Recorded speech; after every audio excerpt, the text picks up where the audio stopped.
Hi, and welcome to this Novartis educational event. I'd like to take this opportunity to thank you for participating in today's session. At Novartis, we are committed to discovering new ways to improve and extend people's lives, and professional education is a key part of that mission. My name is Jane Mast, and I represent Novartis as a regional medical director. Today, I have the opportunity to be your facilitator for this program, along with Alexis Neal, another regional medical director at Novartis. We are Novartis associates and have been trained to present this information and support this educational experience. The Novartis-approved content that will be presented in this session has been created to share important scientific and educational information.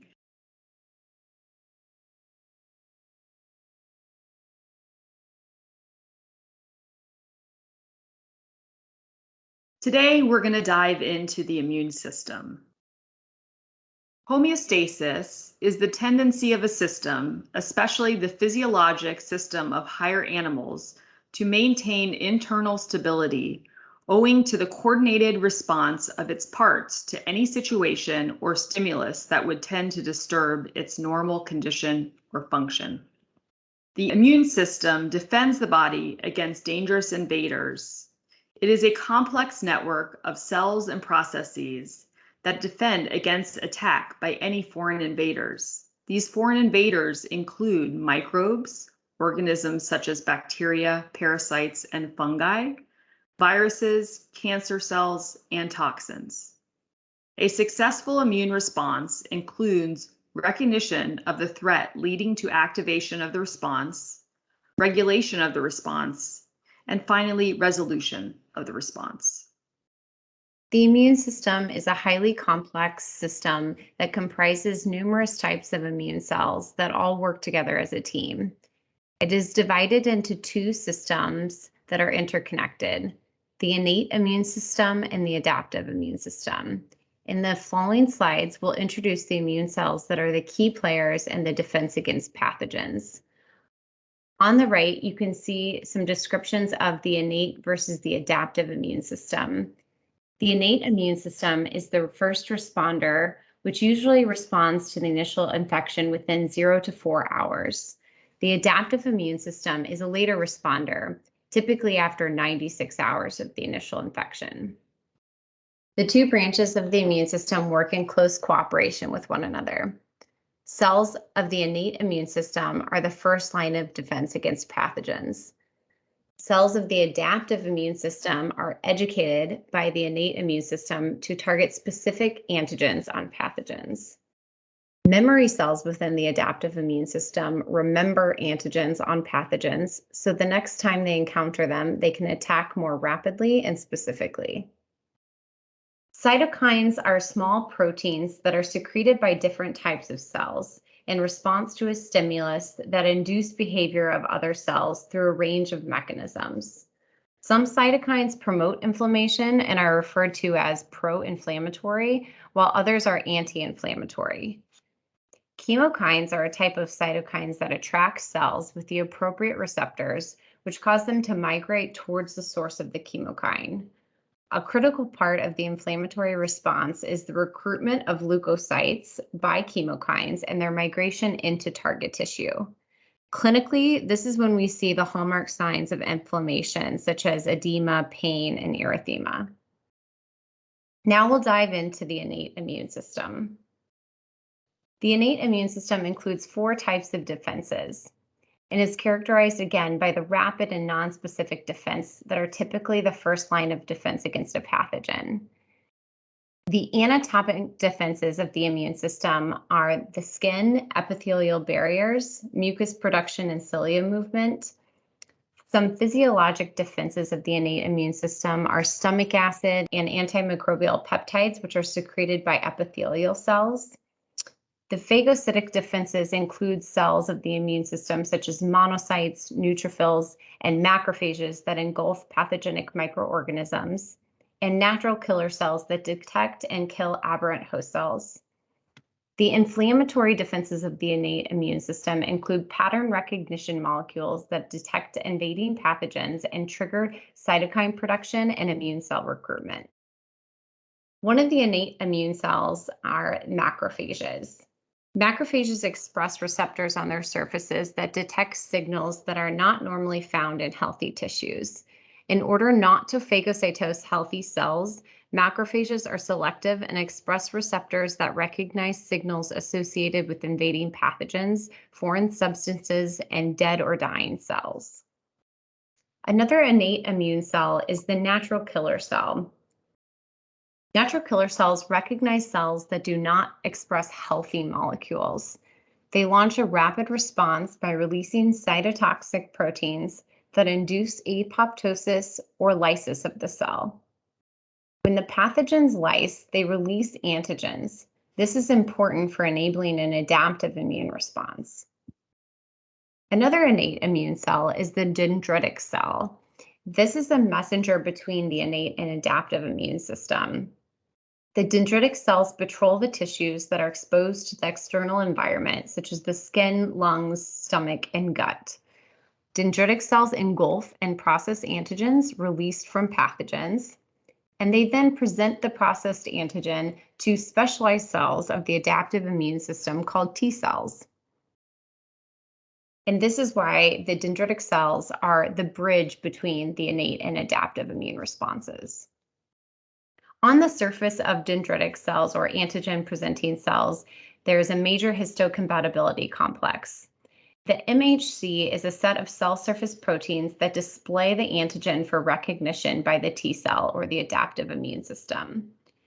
There are two types of MHC molecules. Class 1 MHCs are expressed by all nucleated cells. It is only recognized by cells that express the CD8 protein, such as cytotoxic T lymphocytes, which are explained in further slides. When MHC1 molecules present non-self antigens, e.g., microbial antigens, the cytotoxic T lymphocyte will kill the cell. Class 2 MHC molecules are expressed on antigen-presenting cells.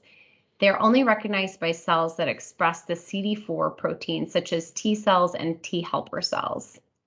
When MHC2 presents processed antigens to T cells, it activates the adaptive immune response, which we'll again explain in further slides.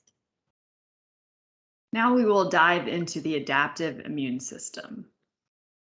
The adaptive immune system consists of a team of highly trained cells and processes. Cell-mediated immunity is mediated by T cells. T cells are vital for recognition and destruction of pathogens. Humoral immunity is mediated by antibodies. B cells produce antibodies, and antibodies label pathogens for destruction. So again, you can think of the adaptive immune system as a team of highly trained special forces that work to get rid of pathogens. Antigen-presenting cells present antigens to activate T cells. Antigen-presenting cells, including dendritic cells and macrophages, present antigen to naive T cells, or T cells prior to their activation. T cells then express an antigen binding receptor, or the TCR. Antigen binding to the TCR activates T cells, which can then differentiate into effector T cells that can launch an immune response. Co-stimulatory receptors are additional receptors on T cells that bind to antigen-presenting cells and are also essential for activation. Once activated, naive T cells differentiate into effector subtypes, which are able to secrete cytokines and kill pathogens. Cytokines, as we discussed before, are small messenger proteins essential for regulating cells of the immune system. They are produced by immune cells to recruit other cells to sites of infection and inflammation, and to control cell behavior, such as regulating the maturation, growth, and responsiveness of particular cell populations. There are 4 types of chemokine receptors: Class 1, Class 2, chemokine receptor family, and TNF receptor family. Activated T cells differentiate into effector T cells. There are two types of effector T cells: CD4 positive T helper cells and CD8 positive cytotoxic T lymphocytes. When we talk about T cells, T helper cells are activated by antigen bound to antigen presenting cells. They release cytokines that activate and recruit B cells. Cytotoxic T lymphocytes recognize antigen on pathogens via their T cell receptor. Cytotoxic T lymphocytes then release proteins that lyse pathogens.